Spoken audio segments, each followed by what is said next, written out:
Hi everyone! Today I am with Jason, which has a great 5e project and Pathfinder project on Kickstarter. Hello Jason! Yeah, well, Wayne, I'm glad to talk to him. Could you tell us more about your project on Kickstarter?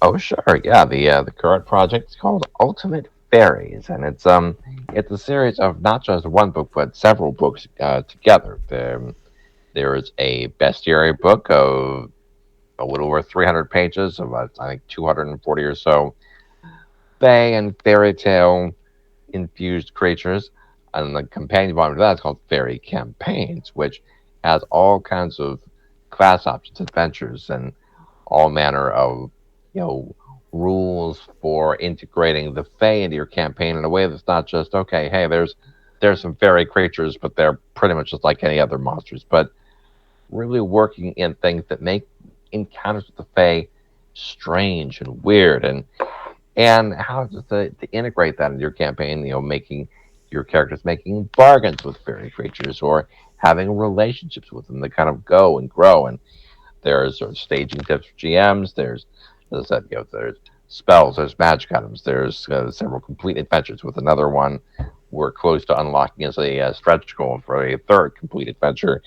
So altogether, this is over 500 pages of 5e content. There's also additional versions of it for Pathfinder First Edition and Second Edition, and there are also add-on items that kind of go together with it, like our Ultimate Kingdoms book, which is about kind of building your own kingdom of mass combat warfare, intrigue, strongholds, ships, armies, all that sort of stuff, which dovetails very well if you are engaging in that sort of stuff in a campaign where you're striking out into the wilderness. You want to kind of hack your own kingdom from the ground up and build in those sorts of intrigues, but perhaps there are fairy creatures that are already there, or if you want to bleed over from the mortal world into the Fey realm. So this campaign has been our at our best successful start so far.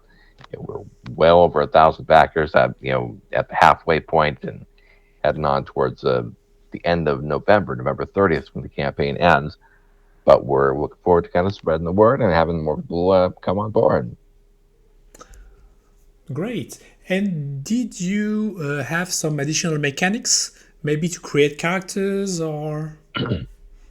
Oh, sure. There are new kind of character archetypes, excuse me, and some character feats. A lot of them, as I said, new fairy and themed and wilderness themed spells and magical options and things to be able to build your character up, and to tailor them, to what would your character be like if it's got certain kinds of fey bloodlines to it, or if it's had some kind of relationships and blessings from fairy creatures, or binds themselves with oaths to the Fae. So, um, yeah, there's a ton of that kind of stuff in there, and it's a lot of fun dealing with that, and just in as I said, it helps make your campaign just a little different from the ordinary.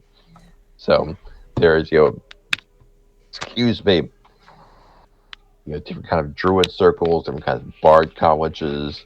Um, before there's a different sorcerer's origins.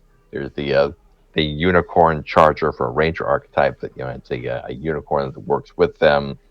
A hunter ranger archetypes as well, and you know sorcerer's origins to deal with different specific kinds of fae. So if your sorcerer's origin is with a Norn, that might give you more things to deal with destiny and fate, whereas a Nero would be more aquatic things, and a nymph would be more built around their beauty, a dryad more around plants and plant empathy.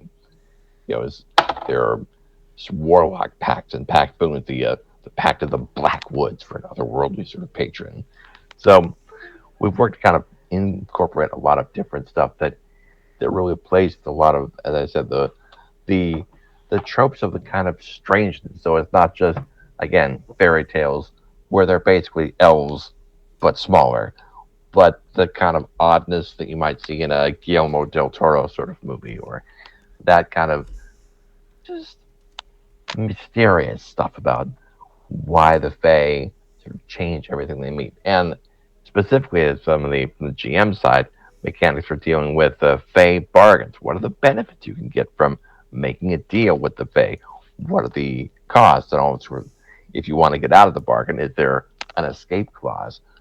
Or from the GM side, also we call it Fae ripples and ruptures, where just the that strange magic of the Fae world kind of leaks into the real world and changes in strange ways. Some of these are pre-created, so they're ready for you at various challenge levels, but it also gives you rules for creating your own.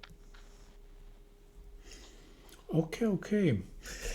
I would like to know more about you. How long have Yeah. you been playing RPGs and which license did you try? Well, I started playing in 1981, so I guess that's about 41 and a half years. So I've been playing a while. I started with AD&D, Advanced Dungeons and Dragons, first edition. I actually went from there back to playing basic D&D. Back in those days, we also played a lot of other games. TSR had a lot of box sets, things like Gamma World for a post-nuclear war future, Top Secret spy game, and later Star Frontiers came out, sort of a sci-fi game. So we sort of play around with different things, and but D&D was all the one I kind of came back to throughout the various editions of it, and that's kind of what I been playing. I always liked DMing more than playing myself. I like playing too, but the creative side of DMing was always appealing to me. And then I kind of got into doing it professionally. I think my first published thing in Dungeon Magazine was back in 2002. So I guess I've been doing this for money for 20 years. And I did things, the articles there. I kind of started ramping it up, doing work on the Pathfinder game when that one came out. I did a lot of stuff for that. When D&D 5e came out, we had by that time I had already gotten my company, Legendary Games, going. We started in 2011. We had a couple of adventures out on launch day back in 2014, and we put out, I don't know, somewhere between 150 and 200 5e products since then. We still do a lot of stuff with Pathfinder, both Pathfinder First Edition and Second Edition. We've done stuff for other games too. 13th Age, Savage World, Starfinder. We've created a few other games along the way, but as far as what I play and what I love, it's kind of been in that you know D&D and D&D and Pathfinder sort of space and zone has been my main love for where I've personally done gaming, and also where the company's gone. Legendary Games, like I said, we started in 2011, so I guess we've been around for 11 years. We probably got somewhere over 800 products out. Maybe I think we're close to 900 by now. And things are going great. This is my full time job since 2014. So it started off as just a little hobby on the side back 20 years ago, and it kind of built up more until finally it seemed like, well, you know what? Maybe it's time to you know set down what I had been doing and make this my full time career. So Rare. Very impressive. As a long-time DM, would you yeah, have a peculiar story or some kind of fail or funny story of one of your games that you could share with the audience? well, I don't know. Maybe the funniest story was really from might be from playing more so than although there was one time, yeah, a good one, and it was not necessarily a fail on my part, but wait, a place where perhaps I tricked the player a little bit. He had used a suggestion spell to mind control a creature, and he had been following along, following the guy's instructions, and then finally towards the end of it, um, they had kind of gotten to the end of the dungeon, and the creature had been being very compliant, like, all right, have I fulfilled all the things that you had asked me to do? And the guy said, yeah, I guess you have, right? Okay, I said, okay, thank you. And then he immediately attacked the guy, you know, critically hit, shattered his weapon, and just basically totally messed him up. It's like, wait, I thought he was like our friend. Like, no, you just had very temporarily mind controlled him. He was just waiting this whole time until you said he was done. And as soon as he did, he absolutely turned on you. Um, and then again, that same player who GM'd in a campaign that I was playing in, um, took great glee in turning the tables on me later on when I had a character set up to do a lot of spells involving sound and voice. And I had forgotten one time when I was getting ready to bust out a holy word spell or something like that.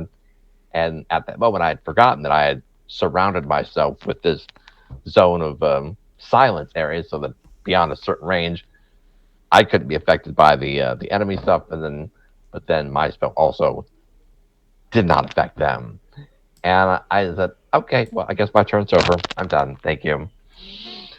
Um, hey, just you prepare, but you forget that you already did something that totally screwed what I thought I was going to be able to do. So you get it sometimes as a player, you get it sometimes as a GM, but those moments are fun and funny, and you got to look back, and we still sort of chuckle about stuff like that later on. Or Great. Thank you very much, Jason. I will put a link in the description for Ultimate Fairies, your okay, project, live on sounds Kickstarter good. now. And I hope to see you again. All right, thanks very much. Yeah, I'll send a tagged link over, and remember the project ends on November 30th. So please come on over and give it a look and hop on board.